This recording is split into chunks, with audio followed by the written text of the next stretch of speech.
কিছু মানুষ থাকে যাদের সাফল্য হঠাৎ আসে না, আসে ধীরে, নিঃশব্দে, কিন্তু আঘাতটা হয় সবচেয়ে গভীর। আজ আমরা কথা বলছি এমন একজনকে নিয়ে, আফরান নিশো।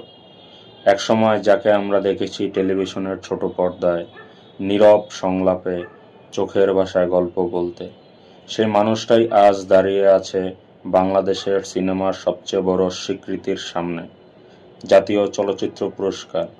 এই পথটা সহজ ছিল না। কেউ তাকে রেড কার্পেট বিছিয়ে দেয়নি, কেউ বলেনি এই নাও তুমিই হিরো। তিনি নিজেই নিজের রাস্তা বানিয়েছেন, কাজ দিয়ে, ধৈর্য দিয়ে, আর অসম্ভব একটা বিশ্বাস নিয়ে। অভিনয় এখনো টিকে আছে। সুড়ঙ্গ সিনেমায় আমরা শুধু একজন চরিত্র দেখিনি, আমরা দেখেছি একজন মানুষকে ভেঙে পড়তে, ভুল করতে, অন্ধকারে হারিয়ে যেতে। এমন অভিনয় সবাই করতে পারে না, কারণ এখানে শুধু সংলাপ নয়, এখানে লাগে আত্মা। আর সেই আত্মাটাই নিশো দিয়েছেন পর্দায়। জাতীয় চলচ্চিত্র পুরস্কার মানে শুধু একটা ট্রফি নয়, এটা একটা ঘোষণা। এই দেশ এখনো ভালো অভিনয় চিনতে পারে। এই পুরস্কার বলে দেয়, নাটক থেকে আসা অভিনেতা মানেই ছোট নয়।